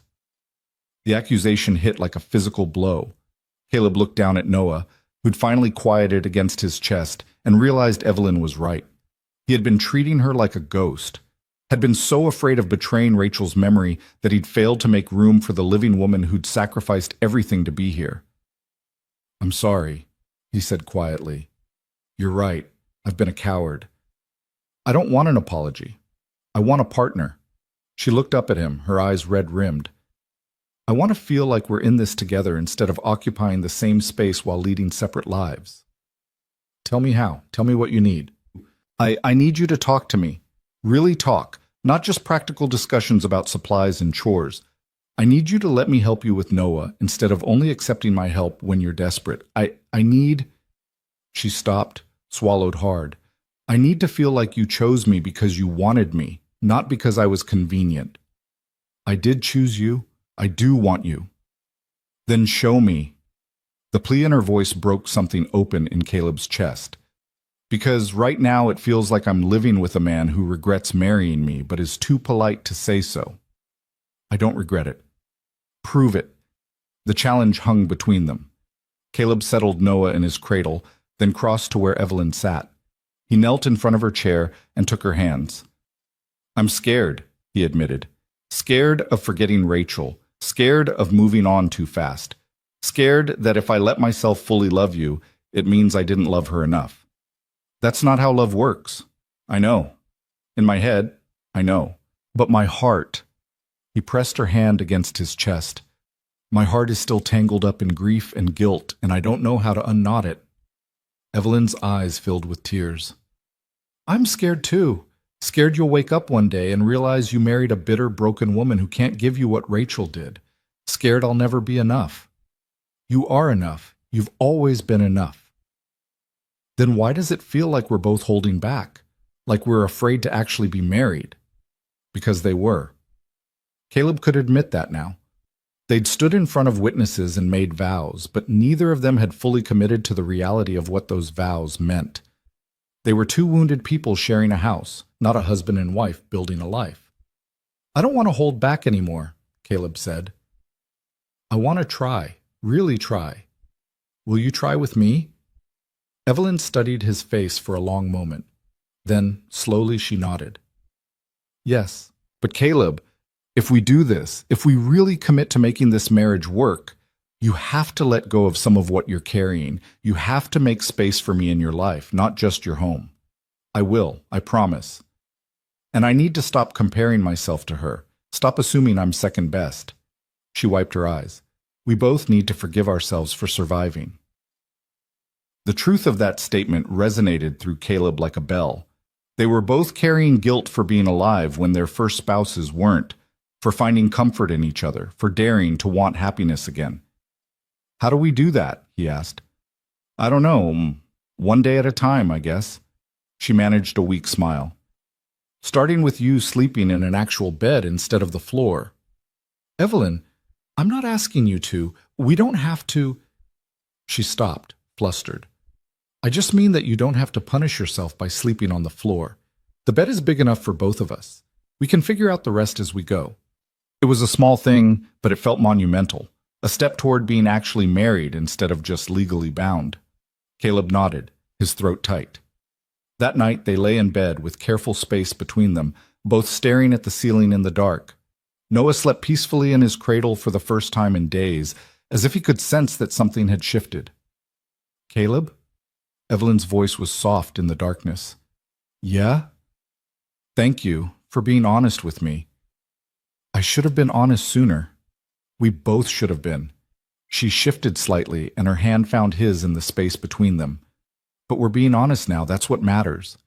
He laced his fingers through hers and held on. It wasn't passion or romance or anything the town would recognize as a proper marriage, but it was real. It was them. And it was a start. The shift in their relationship didn't go unnoticed. Over the following days, the careful distance between them began to close. Caleb started asking Evelyn's opinion on ranch decisions instead of just informing her of his choices. Evelyn stopped treating the house like a museum to Rachel and began making small changes. New curtains in the kitchen, a different arrangement of furniture, her own touches woven into the fabric of their home. They still had moments of awkwardness, still bumped against each other's bruises and old wounds. But they were trying, learning each other's rhythms, discovering how to move through shared space as partners instead of strangers. It was during one of these ordinary moments, Evelyn making bread while Caleb mended tack at the kitchen table, Noah playing on a blanket between them, that the knock came at the door. Caleb opened it to find Mayor Pritchard standing on the porch, his face grave. Mr. Walker, I need to speak with you. And Mrs. Walker. The formality in his tone sent ice through Caleb's veins. What's this about? May I come in? Caleb wanted to say no, wanted to slam the door in the mayor's face. But Evelyn appeared at his shoulder, flour dusting her hands, and said quietly, Let him in. They sat in the parlor, the mayor perched stiffly on the edge of the sofa while Caleb and Evelyn sat across from him. Noah, blissfully unaware of the tension, continued playing with a wooden spoon. I'll be direct, the mayor said. There have been complaints about your marriage. Complaints, Caleb repeated flatly. From who? That's not important. What's important is that questions are being raised about the validity of your union, about whether it was entered into for proper reasons or as a way to circumvent moral standards. Evelyn's face went pale. You're questioning whether our marriage is legitimate? I'm questioning whether it was motivated by genuine affection or by less wholesome considerations. The mayor's gaze was sharp, assessing. The speed of the courtship, the circumstances, the fact that you were spending unchaperoned time together before the wedding, it all paints a concerning picture. We've done nothing wrong, Caleb said, his voice hard. Perhaps not legally, but morally? There are those in this community who believe you've made a mockery of the institution of marriage. The mayor leaned forward. I'm here to tell you that this cannot continue. The church board is considering whether Reverend Matthews should have performed the ceremony at all. On what grounds? On the grounds that Mrs. Walker, both Mrs. Walkers, may have engaged in behavior unbecoming before the marriage was solemnized, that the union was rushed to cover up impropriety rather than to celebrate genuine commitment. Evelyn stood abruptly, her whole body shaking. How dare you? How dare you come into our home and suggest I'm not suggesting anything, Mrs. Walker. I'm telling you what others are saying. And I'm warning you that if you want to remain in good standing in this community, you need to prove them wrong. Prove them wrong how? Caleb demanded, standing as well. By living like monks? By avoiding each other to satisfy your voyeuristic concern about our private life? By conducting yourselves with dignity and restraint? By showing that this marriage is more than a convenience? The mayor stood, adjusting his jacket. I'm trying to help you, Mr. Walker. There are those who would run you both out of Silver Ridge if given the chance. I'm offering you the opportunity to silence your critics before that happens. And what exactly do you suggest we do? Be above reproach. Attend church every Sunday. Participate in community events. Show that you're a respectable married couple devoted to raising that child properly. He glanced at Noah. Prove that this wasn't just about satisfying base urges. The implication made Caleb's blood boil. Get out. Mr. Walker, get out of my house, now. The mayor's expression hardened. I came here in good faith to warn you. If you choose to ignore that warning, the consequences are on your own head. He moved toward the door, then paused. One more thing. There's talk of investigating whether Mrs. Walker's previous husband's death was as natural as claimed. Some wonder if perhaps she has a pattern of convenient widowhood. Evelyn made a sound like she'd been struck. Caleb was across the room before thought caught up with action, his hand fisting in the mayor's collar. Say one more word about my wife, he said, his voice deadly quiet, and I will make you regret ever setting foot on my land. The mayor's face reddened, but he didn't back down. Threatening a public official, Mr. Walker? That's unwise. So is slandering a grieving woman. Get out before I throw you out. Caleb released him, and the mayor stumbled backward, straightening his collar with shaking hands. You're making a grave mistake, he said. Both of you. Then he was gone, the door slamming behind him. In the silence that followed, Caleb heard Evelyn's ragged breathing. He turned to find her collapsed in the chair, her face in her hands, shoulders shaking with silent sobs. Evelyn, they think I killed him. Her voice was muffled, broken. They actually think I killed Thomas. That I'm some kind of black widow who murders husbands. No one with any sense believes that. Don't they? She looked up, her face streaked with tears. You heard him. They're questioning everything, our marriage, my morals, my past. They won't stop until they've destroyed me completely. I won't let that happen. You can't stop it. She stood, pacing like a caged animal.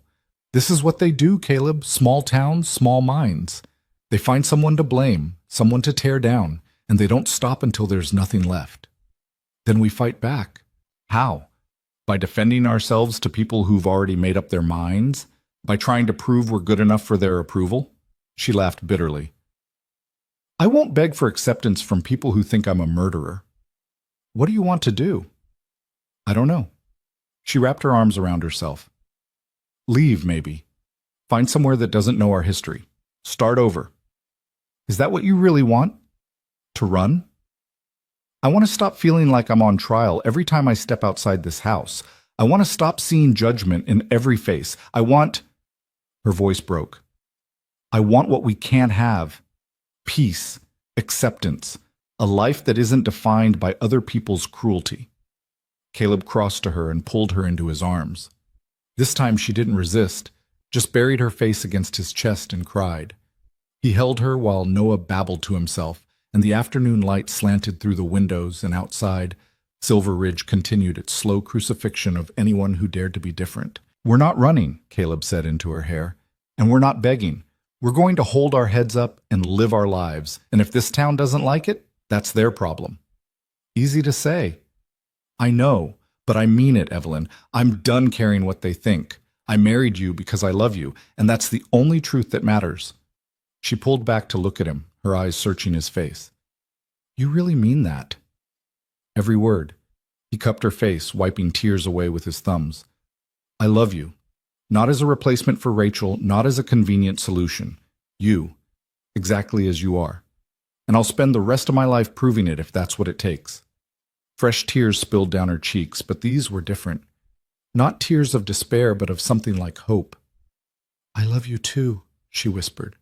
I've been so afraid to say it, afraid it was too soon or too complicated or that you didn't feel the same. But I do. I love you.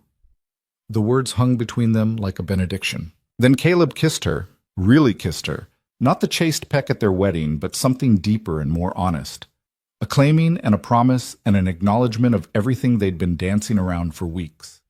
When they finally broke apart, both breathing hard, Evelyn's eyes were bright. What do we do now? She asked. Now we stop letting fear run our lives.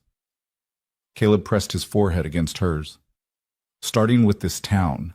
They want to question our marriage? Fine. Let them question. We'll show them exactly what a real marriage looks like. And if they don't accept us, then we leave, together.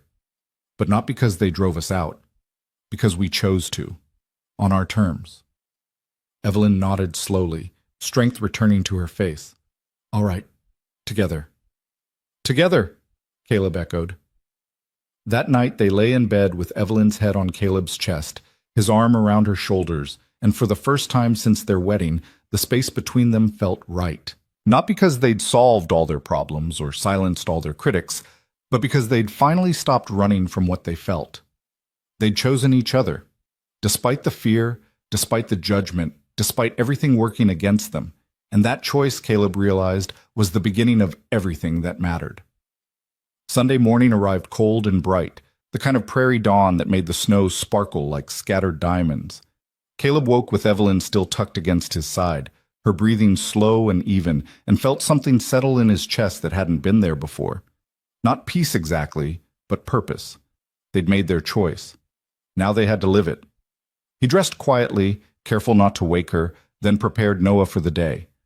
When Evelyn emerged from the bedroom an hour later, she found Caleb waiting with coffee and a simple breakfast. We're going to church, he said. Evelyn stopped mid-step, her hand on the doorframe. Caleb, I know what you're going to say, that it'll be hard, that people will stare and whisper and make it unbearable. He set down his cup and met her eyes. But we can't let them drive us into hiding. If we want to stay in Silver Ridge, we need to show them we're not ashamed.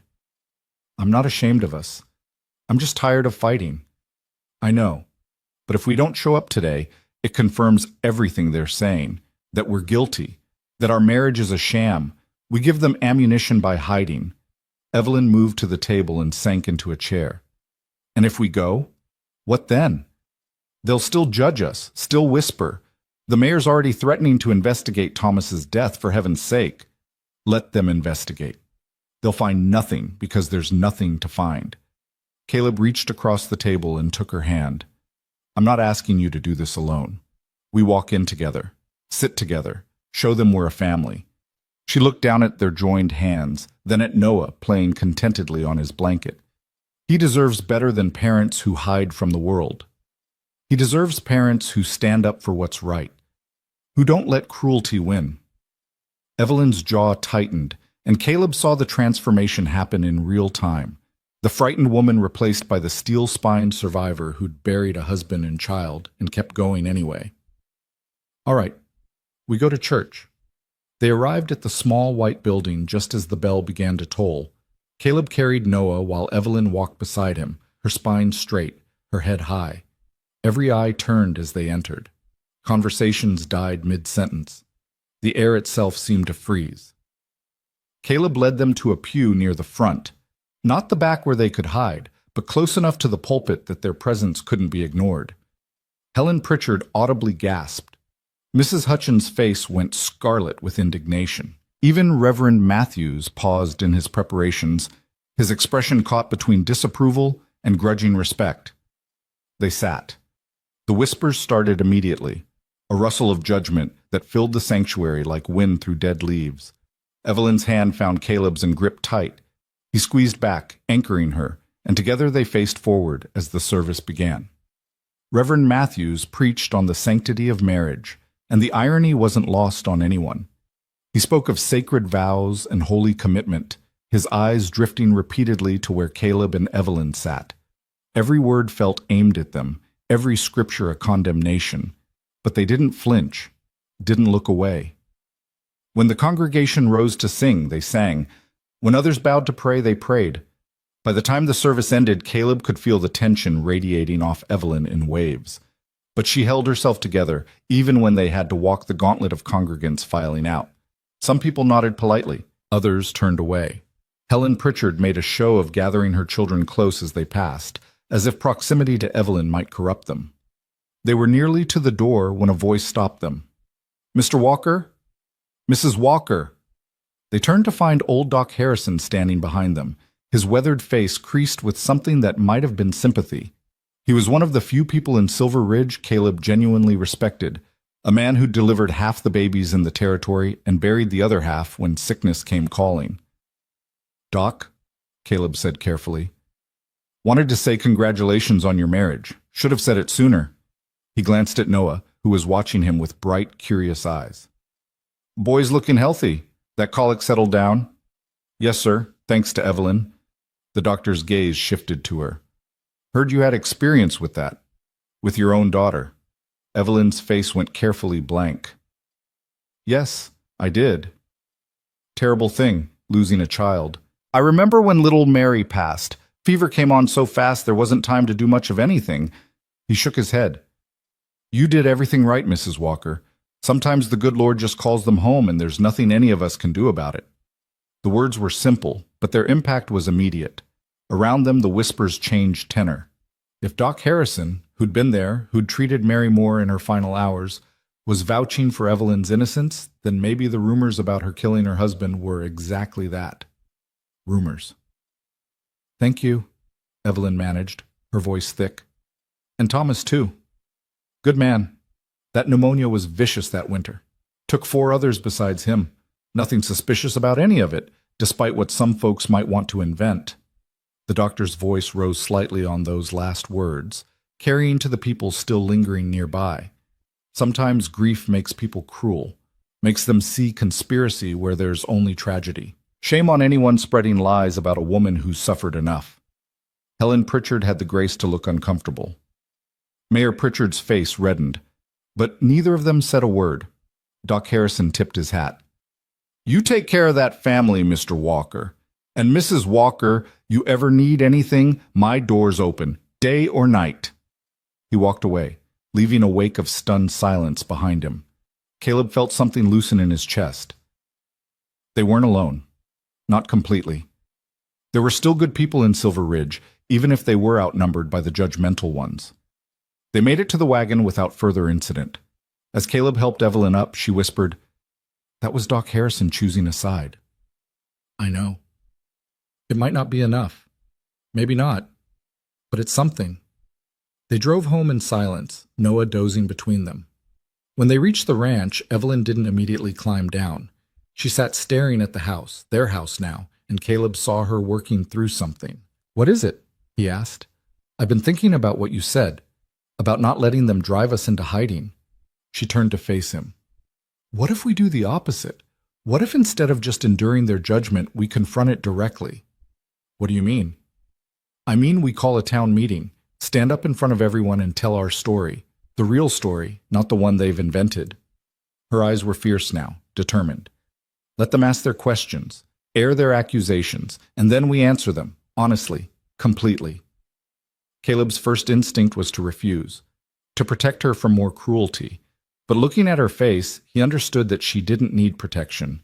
She needed vindication. Needed to stop running from the narrative others had written for her and claim her own truth. "All right," he said. "We call a meeting." The announcement went out the next day. Caleb rode into town and posted a notice at the Mercantile, the saloon, the church. A town meeting to address questions regarding the Walker marriage, to be held Saturday evening at the schoolhouse. Everyone welcome. All questions permitted. The town buzzed with speculation. Some people saw it as an admission of guilt. others as unprecedented audacity, but everyone agreed they'd be there. You didn't miss a spectacle like this. Saturday arrived too quickly. Evelyn spent the day in near silence, preparing what she wanted to say. Caleb watched her pace the kitchen, her hands twisting together, her face cycling through fear and determination and back again. "We don't have to do this," he said for the 10th time. "We can still back out." "No, we do this. We end it." She stopped pacing and looked at him. "I'm tired of being afraid, Caleb. Tired of letting other people define who I am. If this is what it takes to find peace, then it's worth it." They arrived at the schoolhouse just as the sun was setting, painting the sky in shades of amber and blood. The building was packed. Every bench filled, people standing along the walls, faces ranging from curious to hostile. The Pritchards sat front and center, Helen's expression smug. Mrs. Hutchins and her circle of gossips occupied the second row. But there were friendly faces too, Doc Harrison, Ben, and Mary Tucker, a handful of others who'd shown them kindness. Caleb stood at the front of the room with Evelyn beside him, Noah in her arms. The baby was the only one present who didn't seem to grasp the weight of what was happening. He babbled happily, reaching for his mother's hair. Mayor Pritchard rose. "This meeting was called by Mr. and Mrs. Walker. I expect we'll all show proper decorum and respect." His tone suggested he expected nothing of the sort. Caleb stepped forward. "Thank you all for coming. I know there's been talk about my marriage to Evelyn, about the circumstances that led to it, about whether it's legitimate or proper or any number of other concerns. But—" he paused, gathering his words. "We're here tonight to set the record straight, to answer your questions honestly, and to ask that you give us the same honesty and respect in return." "Bold of you to ask for respect when you've shown none to your wife's memory," someone called from the back. Caleb recognized the voice. Jim Patterson, a rancher who'd been friends with Rachel's father. "I loved Rachel," Caleb said steadily. "Loved her from the day I met her until the day she died. Her death nearly destroyed me. If it hadn't been for Noah needing me, I might have let it." He felt Evelyn's hand slip into his and held on. "But Rachel is gone. And I'm still here, still breathing, still responsible for raising our son. I had to make a choice, drown in grief or keep living. Evelyn helped me choose life." "By seducing you while you were vulnerable?" Helen Pritchard's voice dripped venom. Evelyn spoke before Caleb could. "I came to Caleb's ranch because I heard his baby crying. For 3 days straight, I'm a widow who lost her own child, and I couldn't ignore a baby in distress. So I went to help. That's all." Her voice was calm, controlled. "I didn't seduce anyone, Mrs. Pritchard. I held a colicky infant and showed a grieving father how to soothe him. If that's seduction in your eyes, then your understanding of the word is deeply flawed." A few people snickered. Helen's face went scarlet. "And the hours you spent alone together?" Mayor Pritchard asked. "Day after day, unchaperoned?" "I was helping with Noah, and Caleb was helping repair my ranch. Nothing improper happened." Evelyn's grip on Caleb's hand tightened. "But even if people choose to believe otherwise, it doesn't change the truth. We're married now, legally and properly. What happened before is between us and our consciences." "And what about your previous husband, Mrs. Walker?" This from a woman Caleb didn't recognize. "Convenient that he died just a few years before you found yourself in need of a new one." The accusation hung in the air like poison. Evelyn went very still, and Caleb felt rage building in his chest. But before he could speak, Doc Harrison stood. "That's enough." His voice cut through the murmurs. "I treated Thomas Moore in his final illness. Pneumonia took him same as it took 4 other people that winter. There was nothing unusual about his death, nothing suspicious, nothing that suggests anything other than a terrible tragedy. Anyone suggesting otherwise is spreading malicious lies." "And the child?" someone else asked. "The daughter who died?" "Fever," Doc Harrison said flatly. "Again, I was there. I tried everything I knew to save that little girl, and it wasn't enough. Mrs. Moore did nothing wrong. She was a devoted mother who watched her child die in her arms, and shame on any of you for turning that grief into fodder for your ugly gossip." Silence fell over the room. Several people looked uncomfortable, but Helen Pritchard wasn't finished. "Even if we accept all that," she said, "there's still the matter of propriety. The unseemly haste of this marriage, the The fact that you barely knew each other before making vows that should be sacred. We knew each other well enough, Caleb said. Well enough to recognize kindred spirits. Well enough to understand that sometimes life doesn't give you the luxury of long courtships and perfect timing. We made the best choice we could with the circumstances we had. It's not good enough, Helen insisted. Marriage requires more than convenience and shared grief. It requires love, commitment, genuine affection. Can you honestly say this marriage has those things? Yes. The word came from Evelyn, strong and clear. I love him. I love Caleb with everything I am, not because he's convenient or because I needed rescuing, but because he sees me, the real me, with all my scars and failures and grief, and he loves me anyway. That's not convenience, Mrs. Pritchard. That's grace. She turned to face Caleb, tears streaming down her face, but her voice steady.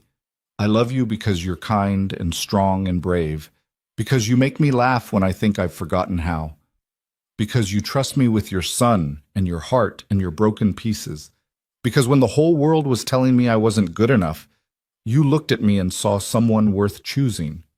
Caleb's throat closed. He'd known she loved him. She'd said it before. But hearing her declare it in front of everyone with such fierce certainty undid something fundamental in him. I love you too, he said, his voice rough. I love you for your strength and your honesty and the way you refuse to break no matter how hard the world pushes. I love you because you saved my son and then saved me, because you make our house feel like a home, because when I look at you, I don't see someone replacing Rachel.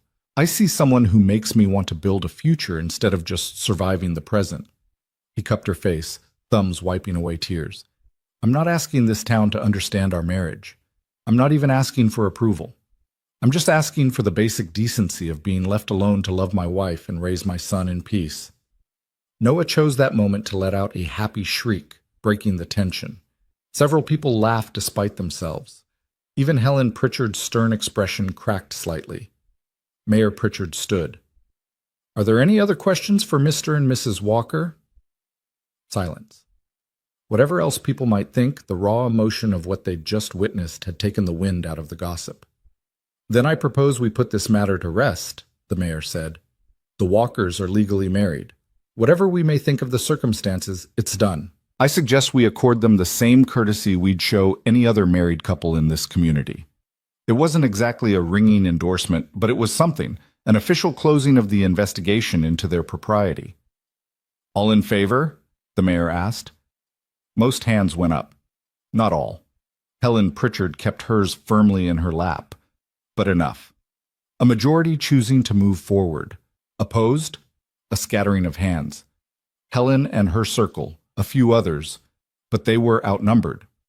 Motion carries, this matter is settled. The mayor looked at Caleb and Evelyn. You've had your say. The town has had its say. Now we all move forward. The meeting dissolved into conversation. Some people left immediately, refusing to associate with the Walkers further. But others approached, tentatively at first, then with growing warmth. Mary Tucker hugged Evelyn and whispered something that made her cry. Doc Harrison shook Caleb's hand and told him he'd done right by his family. Even a few of the harder cases offered grudging acceptance. By the time they left the schoolhouse, the night had grown cold and clear, stars scattered across the sky like salt. Caleb drove the wagon home with Evelyn pressed against his side, Noah sleeping between them, and felt something he hadn't felt in months. Hope. The weeks that followed weren't perfect. Helen Pritchard and her allies still sniffed disapproval whenever the Walkers appeared in town. Gossip didn't die completely, it just moved underground, whispered in corners instead of shouted in the street. But the majority of Silver Ridge had chosen to accept them, and that made all the difference. Evelyn bloomed under the reduced scrutiny. The tense, frightened woman who'd moved into Caleb's ranch transformed into someone more relaxed, more herself. She laughed more easily, slept more soundly, stopped looking over her shoulder for judgment. The house truly became theirs. Not Rachel's, not a shrine, but a living home where a family was growing. Noah thrived too. At 4 months old, he was beginning to recognize faces, to smile and babble and reach for the people he loved. And he loved Evelyn. That was clear in the way he tracked her with his eyes, the way he settled immediately when she held him, the way he saved his biggest smiles for her. "He thinks you're his mother," Caleb said one evening as they sat together by the fire, Noah asleep in Evelyn's arms. "I am his mother."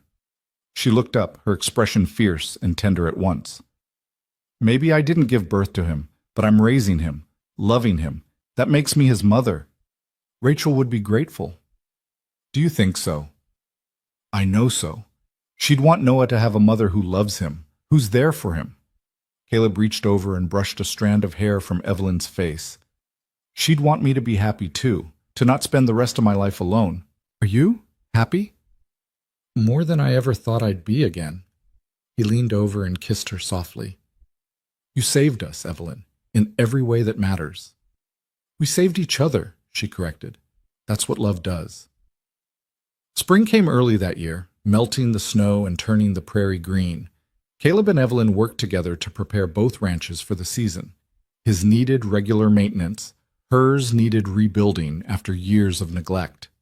They decided to keep both properties running, hiring help for the work they couldn't manage alone. It was on one of these spring mornings, with Noah strapped to Evelyn's back in the sling she'd made and Caleb repairing fence posts nearby, that the final piece fell into place. "I've been thinking," Evelyn said as she scattered feed for the chickens, "about selling my old place." Caleb looked up, surprised. "You sure? That was your home with Thomas." "It was, and it will always be part of my history, but it's not my future." She glanced back at him, her expression peaceful. "My future is here, with you and Noah. I don't need 2 ranches to remember what I've lost. I'd rather have the resources to build what we're gaining." "What would you do with the money?" "I was thinking we could use it to expand. Maybe buy more cattle, build a proper barn, hire someone to help with the heavy work so you're not doing everything yourself." She smiled. "Maybe even think about adding to our family someday." The suggestion stopped Caleb mid-swing. "Adding to our family?" "If you want. I know Noah is still young, and we're still figuring ourselves out, but someday." Her hand drifted to her stomach in an unconscious gesture. "I'd like to give him brothers or sisters. Give us a family that's ours together, not just inherited pieces of old grief." Caleb set down the post-hole digger and crossed to her. He pulled her into his arms, careful of Noah on her back, and kissed her thoroughly. "I want that," he said when they broke apart. "Want everything with you, a family, a future, all of it. Even if people talk? Let them talk. We've survived worse." And they had. They'd survived loss and grief and a town's worth of judgment. They'd survived their own fears and doubts and the complicated tangle of loving someone new while still honoring the past. They'd survived being broken separately and were learning to be whole together. That evening, after Noah was asleep and the house was quiet, Caleb and Evelyn sat on the porch watching the sunset paint the prairie in shades of gold and rose. They didn't talk much. Didn't need to. Sometimes the most important things existed in comfortable silence, in the space between words where understanding lived. "Do you ever miss it?" Evelyn asked eventually. "The way things were before? When life was simpler?" Caleb considered the question honestly. "I miss Rachel. I'll always miss her. Miss the life we planned. But I don't wish I could go back.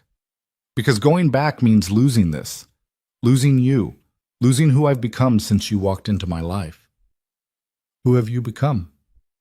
"Someone who knows that love isn't finite, that you can honor the past while building the future, that grief and joy can coexist and one doesn't diminish the other." He pulled her closer. "I'm a better man with you, a better father, a better version of myself."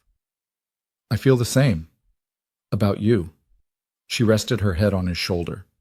"I spent so long thinking I was broken beyond repair, that the best I could hope for was surviving. You showed me I could do more than survive. I could live, really live."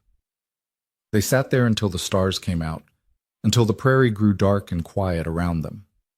Inside, Noah slept peacefully, safe and loved and unaware of all the battles fought to give him this family. Tomorrow would bring new challenges. There were always challenges. But they'd face them together, the way they'd faced everything else. A widower and a widow, 2 people scarred by loss who'd found in each other not a replacement for what they'd lost, but something entirely new. A a second chance, a redemption earned through honesty and courage and choosing love even when it was terrifying. The crying had stopped at dawn that day months ago when Evelyn first knocked on Caleb's door. But what began with silence had grown into something loud and bright and alive, a family forged not by blood or convenience, but by choice. And that, Caleb thought, as he held his wife and listened to his son breathe and watched the stars wheel overhead, was its own kind of miracle. The prairie stretched away in all directions, endless and beautiful, full of possibility.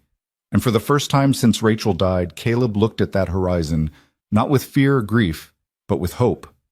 They were home. All of them. Finally, completely, and wholly